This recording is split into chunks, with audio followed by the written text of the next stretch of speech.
2025년 챔피언십은 맥라렌 내부 싸움으로 사실상 결정된 듯 보였지만 최근 몇 경기에서 예상치 못한 변수가 등장했습니다. 바로 막스 베르스타펜이죠. 그는 몬차와 바쿠에서 연속 우승을 거두며 레드불을 다시 경쟁 구도로 끌어올렸고 안드레아 스텔라조차도 여전히 그는 타이틀 위협이라고 공개적으로 인정했어요. 반면 맥라렌은 이중 압박에 시달리고 있습니다. 레드불의 반등은 물론이고 팀 내부의 파파야 룰 때문에 피아스트리와 노리스가 자유롭게 싸우지 못하는 상황까지 겹친 거예요. 그리고 다음 무대는 싱가포르. 여기서 베르스타펜이 또다시 경쟁력을 보인다면 챔피언십 판도는 완전히 달라질 수 있습니다. 그러니 좋아요 눌러주시고, 자, 결승선 채널 구독과 하이프 클릭도 잊지 마세요. 모든 출처는 설명란에 준비되어 있습니다.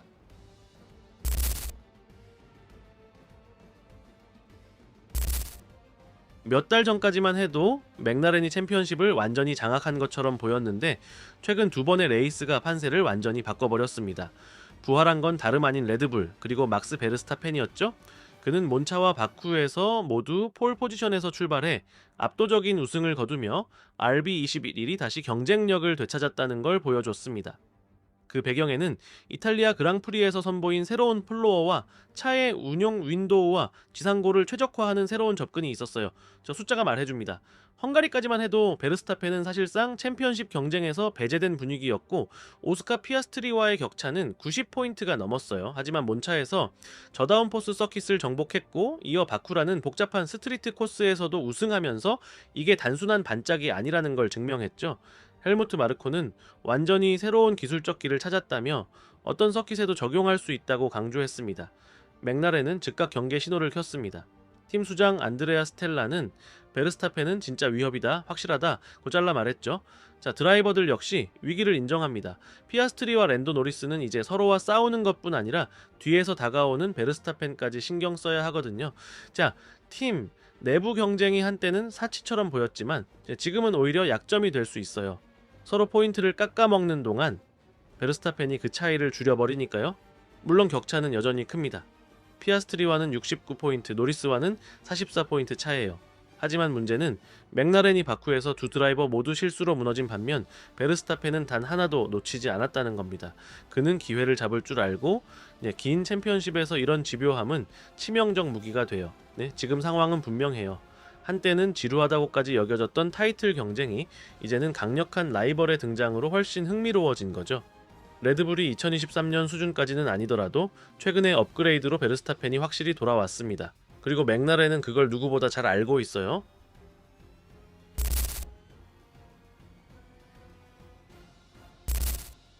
몬차와 바쿠에서 레드불이 다시 살아난 모습을 보여줬다면 그 흐름이 어디까지 이어질 수 있을지를 가늠할 진짜 시험대는 싱가포르가 될 겁니다. 이곳은 막스 베르스타펜에게 유난히 까다로운 서킷이죠. 아직 단 한 번도 우승하지 못했고 2023년에는 포디움조차 오르지 못했으니까요. 특유의 도심 레이아웃은 고다운 포스를 극도로 요구하고 무더운 기온까지 겹쳐 레드불이 전통적으로 힘들어했던 환경입니다. 헬무트 마르코도 싱가포르에서 경쟁력이 있다라면 그때부터는 진짜 꿈꿀 수 있다 라고 말했을 정도예요. 이 그랑프리가 분수령으로 꼽히는 이유는 성격이 몬차나 바쿠와 완전히 다르기 때문입니다. 자, 몬차는 직선 스피드를, 바쿠는 고속 구간과 스트리트 특유의 변수를 시험했다면 싱가포르는 저속 코너에서의 일관성과 타이어 관리, 극한 조건 속 효율성을 요구합니다. 만약 RB11이 여기서도 힘을 발휘한다면 그건 단순한 반짝 반등이 아니라 시즌 끝까지 어떤 환경에서도 우승을 노릴 수 있다는 증거가 될 거예요.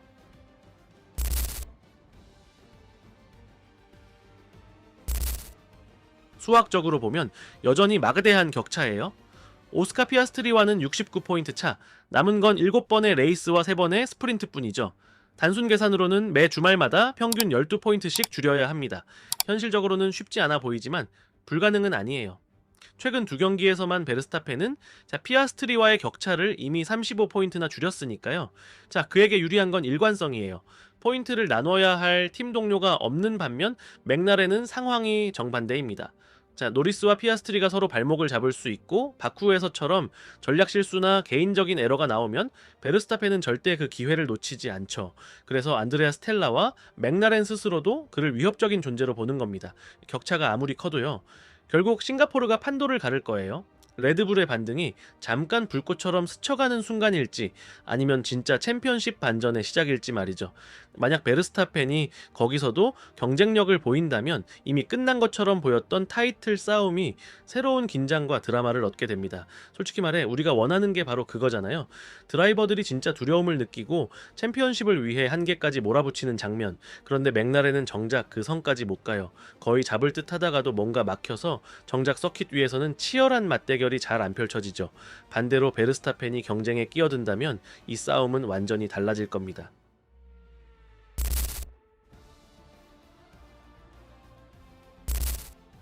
기술적인 부분 못지않게 중요한 게 있어요. 바로 심리적인 요소입니다. 시즌 초반부터 오스카 피아스트리와 랜도 노리스는 주목을 한 몸에 받았고 챔피언십을 이끌고 있음에도 압박이 점점 드러나고 있어요. 바쿠에서 피아스트리는 단순한 실수를 연달아 했습니다. 스타트에서 점프 스타트를 하고 결국 혼자 벽에 부딪혀 버렸죠. 거의 완벽하다 싶던 시즌 흐름에서는 보기 드문 장면이었어요. 노리스 역시 그 기회를 최대한 살리지 못했죠. 결과적으로 맥라렌이 가장 좋은 차를 갖고 있어도 드라이버들이 결정적인 순간에 흔들린다는 사실이 확인된 겁니다. 팀도 이 점을 알고 있습니다. 안드레아 스텔라는 최근 이른바 파파야 룰에 대해 언급했는데요.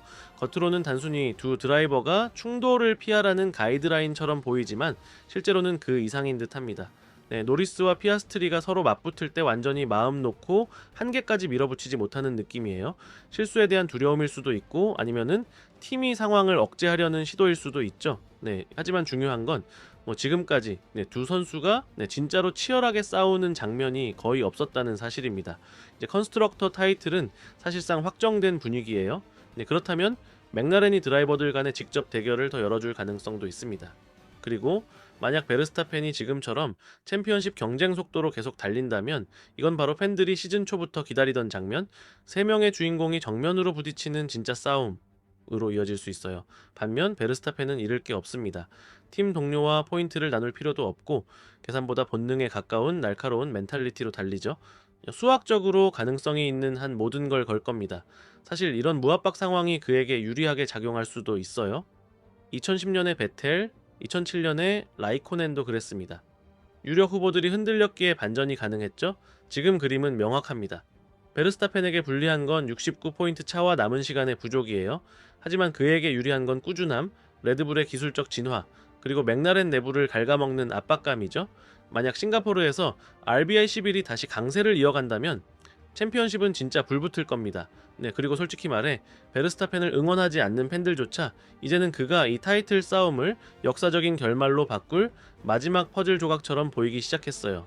영상이 마음에 드셨다면 하이프 버튼 꼭 눌러주시고 좋아요와 구독, 알림 설정도 부탁드립니다. 결승선 채널은 매일 새로운 영상을 올리고 있으니까요.